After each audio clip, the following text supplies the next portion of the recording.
What's going on, guys? I have another first round game from the Fall Classic 2018. This time it's between HelvetianSlayer and Monstro das Punhetas. Unfortunately, we are not going to be able to watch the first game because they forgot to save the replay. But I can tell you that Helvetian won that game, so he's up 1-0 in the series, and now we have game 2 here with the matchup being Egypt Seleucid, and let's get into it. This is I'd say a pretty tough matchup actually for Seli. The Egyptian infantry is going to be a lot with the Galatian. The Levy throw spears are also a great bonus because they have so many javelins. What does Seli really have going for them? I mean, they got the better slingers, they got the better missiles, they can bring better Ellies as well, but I wouldn't really bring elephants when you know that Egypt has so many Levy throw spears they can bring. It's pretty risky. So let's go look at Monstro's army first here. We got 4 Nubian spears here. These guys are going to be a little better in melee than the Levy Thureos. They also have square, so they can last for a long time. Up in the center here, 4 Galatian Royal Guard. No big surprise there. I mean, obviously probably one of the best melee units in the game, so they're going to be very strong. Nothing really Seli can do infantry-wise to stop them, so that's going to be very strong. He's actually brought 2 Carrion Axemen here. With his general. That is a risk, bringing your general into Carrion Axeman, but obviously he just tends to use it as a support unit here. But it does mean that he basically has 5 melee infantry, because he will never want to engage his general as a Carrion Axeman, and it's too dangerous. Does have his other Carrion on the flank though. Carrion Axeman, a good unit with axes and extra javelins as well, so that will be very nice. Here we have some Peltis, light Peltis, Peltis, Peltis, so 3 Peltis and a light Peltis. Probably would have bought more light Peltis if we could, but probably didn't have that much money. But this is definitely a good choice as well. Good against Cav, good in the late game against Slingers. They can just chase the Slingers, and obviously if you brought Elephants, they would be dead. As for Cav, we got 4 Camel Spears and a light Cav, so very weak on Cav. That is going to be the only danger, but I think that's why he decided to bring so many Peltis. You just tie them down, the enemy Cav, with your Camel Spears, and then just throw javelins in and they all die. Quickly, I gotta go over the Seli build here. Eastern Spears, looks like 4 Eastern Spears. We got our Royal Peltis on the flank. Oh, 3 Royal Peltis, interesting. 3 Royal Peltis and 3 Thorax Swords. We have some Persian Light Archers, Eastern Slingers, Archers, Median Cav, 2 Median Cav and 2 Light Cav, and a Agima Cav Gen. So, immediately we get some action in here, but the Egyptians are going to get nice engagements here, bringing their Galatian Royal Guards in. We're gonna do so much damage here. We'll kill these Thorax Swords. The infantry battle is actually be pretty close because there are 6 like full-fledged melee infantry, but 4 Galatian Royal Guards will just destroy the Royal Peltis. It won't even be fair. Eastern Slingers getting marauded here. Shooting these light archers with his javelins probably a waste, honestly. Meanwhile, this Galatian Royal Guard is getting targeted, but it's gonna come against a Thorax Sword, and there's really nothing a Thorax Sword can do. I would want to see Helvetian wrapping the flanks here, trying to get his Agima Cav into play. Or either that, or keeping his archers to the late game and slingers, because they could do a lot of damage in the late game, considering how bad Edgy's Cav is. But his own Cav is not very strong, except for his Agima Cav. Now his Royal Peltis are coming in here against Nubian Spears. We'll do good, obviously. Doesn't need to commit these Eastern Spears. But these Thorax Swords are just doing so badly against the Galatian Royal Guard. He is getting nice shots though, Helvetian, into this Galatian Royal Guard, so he will do damage to it, but this Thorax Sword is going to die really quickly. And that's really one of the big problems for Helvetian. How is he supposed to kill the Galatian Royal Guard here? He does have 6 infantry to 4 basically for Monstro, but Monstro's infantry is just so good, and he has so many good support units. Carrion Axeman getting all around the flank here, going to shoot javelins into this Thorax Sword. Not really necessary. Galatian Royal Guards will clean it up. Gets a nice recharge with his Camel Spears though. And look how far the flank has pushed for Monstro. Like, these guys will die. Honestly, you can just go into square here, and it'd just be so annoying because you wouldn't be able to get Cav around this flank easily. Meanwhile, so many units not yet engaged, and now these Galatian Royal Guards are destroying Thorax Swords. And what do you send in to support? You can only send in the Eastern Spear, because these Royal Peltis are so far away, but there's no other units left on the field to prevent these Royal Peltis from getting a clean charge here, so we should definitely be doing that and wrapping the flank with these Persian Hoplites and Eastern Spears. Didn't see that Persian Hoplite, by the way. Must have thought it was an Eastern Spear. So he does have a lot of reserve, which is nice, but he has to block the charge of the Galatian Royal Guard here. If he blocks the 2 charges here with this Royal Peltas, and this Royal Peltas gets a flank charge, he starts to do well. Look at these Karen Axton, nice javelin volleys here.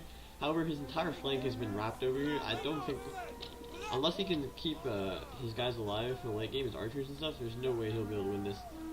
This Galatian Royal Guard is full strength. This one's only half strength, and this one is almost full strength. So he is losing Galatian Royal Guards slowly but surely, but definitely not fast enough to be worried at all. These Royal Peltas were trying to get around the flank, but they got blocked. But the real thing is, if they got around the flank and started attacking these Galatian Royal Guard in the rear, they're just going to get shot in the back by these Peltas. A nice idea for Monstro, sacrifice your Peltas to annoy these Galatian, these Royal Peltas, sorry. And over here a cav fight is taking place. The Egyptian cav should die here, but there is a Nubian spear here who can do great damage. And the Agema cav is at half strength with only 56 kills, hasn't really been able to do much. There are archers on the field here though. They really need to focus this blob of 2 Galatian Royal Guards. That'll be deadly. I'm not really sure what the Agema cav is doing here. Must just charge in here and kill off these 2 remaining edgy cav here. And he has this other Medium which really needs to come back. Nice charge here from the Agema cav. Suddenly picked up 100 kills. They were at 56 a second ago. I don't know how they did that. But he's lost his 2 archers here. This is crucial. This is really bad for him. Like, imagine if he was able to fire into this blob. It would be so deadly. And there's only 1 Galatian Royal Guard that's at full strength, pretty much. This one might actually lose to these Royal... No, it won't. But it'll still be really significantly weakened by these Royal Peltas. And if you have these 2 archers, I could actually see a world in which he wins it with these Royal Peltas over here, which are at full strength, basically. With 140 kills, so not bad. And this full strength Thorax Sword and Persian Hoplite to like bait charges and stuff. So he would actually be in a pretty decent position. But now he has a full Galatian Royal Guard here, and there's nothing to stop it because these archers are dead. Man, this is actually a pretty close battle. Like, these Peltas are all out of ammo, I'm pretty sure, at this point, so they're not really worth much. But if he had those archers, especially if he had all 4 of his missiles in the late game, he would have been actually in a good position. But he didn't have enough cav to protect them, especially with the Midian cav being forgotten. And now his Agema cav is going to die here. General should die in a second, and that will probably cause a chain rot. This Karen Axman also at full strength, with 30 kills, so not bad. Uses javelins very well, with the 2 Karens. One was over here firing into the flank, and his general was over here firing into the flank of some Thorax swords and stuff. And his Peltas probably did okay. I mean, maybe these really Peltas have ammo, actually. Yeah, they do. But they were getting mostly frontal shots, but they just didn't need them, to be honest. Like, that's just the fact of the matter. Like, they could have been saved, I guess. Maybe they did some good damage to cav, though. I couldn't really tell. I'm trying to look for the cav fights and see. I guess the main cav fights are over on the left here. And, like, there's not much Egyptian cav left on the field, for sure, so it was a close affair in terms of the cav fight. But if he had just gotten rid of these 2 cav units, he would have a very real chance to win this game. He wouldn't be so pressed to commit. And if he had this Median cav charge into this cav blob where his general got a nice charge, it would have routed all those camel spears. And with 2 cav, including a shock cav and 4 archers, if you had managed to keep them alive, would have been a great help. Remember that also he lost 2 of his archers like over on this flank because they were just so close to his infantry that they got charged and then had to go into melee. So that was unfortunate. You should have realized that with like no long-range missiles on the side of Egypt, you could have just kept his archers like back further because there's nothing to shoot his mainline infantry that he couldn't like prevent already. So interesting battle. Monstro wins it to tie it up 1-1 here. Let's look at the stats. See, the cav, except for this 1 cav, just did really nothing. This guy did okay, but the Egyptian cav was or the Seleucid cav was equally inept. But just killing those archers was just crucial. They weren't able to do much, especially the slinger, but they had a lot of ammo, so they would have been able to kill so many Galatian Royal Guards. Because if you look at it, the Galatian Royal Guards did very good, but they were all low health, so there wasn't much left on the field. Just a Nubian spear. I think this guy was tied down square though. And so yeah, with the Royal Peltas Thorax Sword combo, if he had archers and cav left, could have been a close game. But let's go on to third match now. And oh yeah, they agreed to play Massilia RDAI. So this is actually quite an interesting matchup. I think it's pretty fair. I would say it's almost perfectly fair actually. Massilia's gonna have a little better cav, but RDA as infantry is going to be here. Because they have these Marines who are very good. Obviously the Axes and Celtics will do exactly the same, literally. But, and also the Illyrian Noble Hoplites are a fantastic unit against Massilian Hoplites. They just will tank that fight out. Not very good against swords, but there are no elite swords on the field here, so these Massilian Hoplites are still quite viable and will be helpful. Now let's go look at the builds. Sorry about that. Yeah, pretty standard stuff. I'm gonna go for the RDA build first. Pretty standard things, I would say. 4 Axes in the middle here, 2 Celtics, 2 Marines, 4 Noble Hoplites, Illyrian Cav, 2 Therentines, and 3 Mercenary Peltas. So very mercenary army, obviously. RDA bringing to use those nice Greek units and Celtic units that they can afford, so that will definitely be very helpful. I like the 3 Peltas. His Cav is necessary here.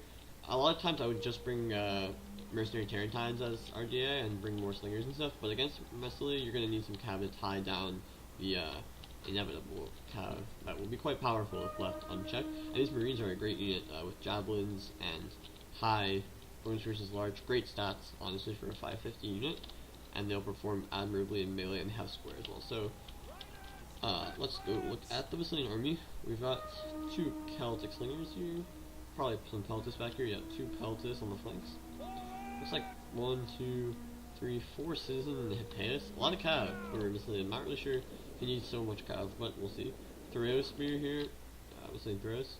3 Massilian Hoplites, 4 Massilian Hoplites, 2 Celtics, and 2 Thorax. Oh wait, no, 4 Celtics and 2 Thorax, nice. And 1 Massilian Thoreau Spear. So he doesn't have another Massilian Thoreaus over here.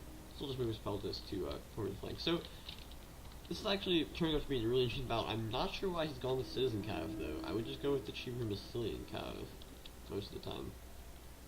They do have lower armor, but so maybe he was scared, but like Citizen Cav are just as useless, to be honest. Like that's why I don't know, 4 Citizens seems a bit excessive. Maybe like 1 Massilian, 1 Hippeus and 3 Massilian would probably been enough. That could have afforded him some extra cash. But anyway, with no long range units here, Massilia will just have to, RDA will just have to rush. Gonna get a nice charge in here with the Citizens. This is the one thing Citizens will be good at, and they'll probably be a little better at this than the Massilians, because they do have more armor. So maybe that's what he intended, in which case it is a good idea. Nice blocking the charge of both the Celtics and the Illyrian Cav, and now his Celtics get a second charge. But this is going to be dangerous. These Marines are flanking, and there's not really much to help there. These Massilian Hoplites should have probably waited for a charge from the Celtics. I think that would have been smarter, and then charged it. Because now these Axes took the charge of the Massilians, and now these RDA Noble Hoplites charge in. There's not much that can really stop them from doing well here. Now these Marines are flanking, but he will have flanking units of his own since the lines are offset. It sounds like that, so he's flanking and he's flanking. Both had 12 melee units, I'm pretty sure, so it shouldn't be much of an issue. These Hoplites are going to charge in here. Maybe these Hoplites should probably be dealing with the threat of these Marines, not going to lie. Because he's winning this Celtic fight, he has already Celtics engaged here. He should pull his Celtics out now and charge these Marines. He doesn't really have a choice. But these Thorax swords are a big pain, and they're killing Celtics over here. Now a cycle charge from these Celtic warriors should probably pull his Massilian Hoplites. But look how well the Noble Hoplites are doing versus the Massilian Hoplites. In the center here, he's getting great flank shots on these Noble Hoplites, but they're so well armored, it's going to take a while for them to do anything. These Thorax swords didn't get a charge here, which is unfortunate. Maybe they got a charge at the end there, I don't know. But he has to be quicker moving these guys around. He doesn't want to waste his Peltas ammo on these Therentines for sure. Nice reserve Cav though, we'll be able to intercept these Citizens, or maybe win, I don't actually know. So the Hippeus Lancer finally comes over here, is going to help deal with these Marines, but they are so tanky that they're not actually losing that many men, and now these Illyrian Cav have come over here with these Therentines to just silence these Celtics. But these Celtics already killed their opponents over here, because the Helvetian got a nice charge in there with his Citizen Cav. Now his counter charge here, stopping them from getting through this gap, and these Massilian Thoreau Spears are just wrecking with these nice shots. They are on the left side, the shielded side, but it shouldn't really matter. It shouldn't be good shots anyway. These Thorax swords have proven to be such a good unit here on the flanks, just killing everything, and next they can charge into these Marines, or rear charge these Axe Warriors. I really think that the biggest fight though is here in the middle, where 2 Massilian Thoreau Spears, or Massilian Hoplites are fighting against 2 Noble Hoplites and Axe Warrior, and not doing well. And this Illyrian Cav actually just destroyed the Citizen Cav. Maybe the Peltas were here shooting as well. And and now this cav will get into the backlines, and this Marines is still unstoppable. Meanwhile, though, the Punhetas Lancers, ooh, yeah, they wanted to get away from this Pelvis. That's fair. That's fair. Yeah, didn't want to charge in here, it would be suicide. Too many units. So smartly fell back. Australian Theory Spears gonna just engage this Marines, don't let them fire while his Thorax Swords win this flank. I think he charges in a Peltis here. He really needs to just kill this Marine unit with something. Yeah, he'll have a unit available. 50 Celtics in a second will be freed up once they route these Axe Warriors. Oh, but the Axe Warriors aren't going to route, so that'll take them some more time. Now his general's just on the run. He's going to charge this Axe to really get javelins. Yep. Alright, so the general's pretty much dead. This Tarantines is just harassing so good. And he has Peltis on the flank now, who should be able to wrap up this entire flank. Now the general is dead as well. But the real question is, he might win this flank, but this flank is still up in the air, and there's so many units here, including the slingers for, yeah, the general just died for, including these slingers. So if he keeps these slingers safe, he will have a chance to win this game. Especially as he also has Peltis back here. If they have javelins, he needs to focus the enemy general. He won't have any cav though. Somehow he lost all 5 of the citizen cav. I think these Illyrian cav performed really well in the Peltis as well, in sniping the citizen cav. Like, so they're just citizen cav, and I was already knocking them earlier, but they would be very helpful here. Now, finally, these Celtics are free to charge in these Marines. Just goes in the square, that's fine. His Peltis still have ammo, and they're doing so much damage. He needs to cycle this Celtic around, but there's so many nice units on the flanks here, and getting shots into the right side of these 3 spears and hoplites is going to do so much damage. Finally going to get these Peltis free, but these Thorax Swords are just wasting their time on this Illyrian Marine. I mean, there's nothing they can really do, but it's still a waste. And his Slingers can't be forced to fire right now because there's just, well, these guys can, but these guys have to focus on these Tarantines, and these entire unit of Thorax Spears have to be watching the flank here, where they really need to just charge in here. And just, well then, you're probably going to lose your fucking Slingers, so there's not really much of a choice. So it definitely looks like it'll go in Monstro's favor here. These Illyrian Noble Hoplites just did so well. 141 kills, 111 kills, only 74 on his gen, but they're just wrecking Massilian Hoplites. Like, up and down the line, whenever they fought, the Massilian Hoplites would always get the worst of that engagement. So finally had to commit his Massilian Theros, losing his Slingers, didn't really have a choice. Nice javelins here from the Peltis, but not going to be enough, and these Illyrian Cav will do wonders there. So in the end, this battle really came down to this one flanking unit of Marines getting around the flank, and the Tarantines' ability to best the citizens. Because you notice that, like, Monstro didn't get any charges blocking the Massilian advance, but at the same time, he had all of his cav in the late game. That just proved to be more valuable because his Axe Warriors were in the front line, and he knew he was going to follow up with his better Noble Hoplites. That followed up, and he just retreated his Axe Warriors and cycled. So he lost all the Axe Warriors on the charge because they got charged by citizen cav, but in the end, that was actually worth it because he was able to win in the late game by killing the Slingers. And I think we'll see in the kills that the Slingers did not do so well. Yeah, they didn't do bad, but they didn't do great. And look at the Peltis kills for, and the Tarantine kills, so good for Monstro. Noble Hoplites did amazingly. You see, his Axe Warriors actually kind of got destroyed. If we look at the kills on the Celtic, so good for Helvetian. And these Axe Warrior and Celtic kills, not good at all, but he knew that he would have the advantage in the late game with his Noble Hoplites and Cav alive. And you can see that 3 Cav units alive, no Cav alive for Basilia, and that was really the decisive factor, I think. Yeah, so good game to both players. It was a really good series. Unfortunately, we weren't able to watch the first game, which I'm sure it was good as well, but we got to see really interesting games anyway. So 2-1 for Monstro in the end, coming back from 1-0 down. Thanks for watching, guys. See you next time.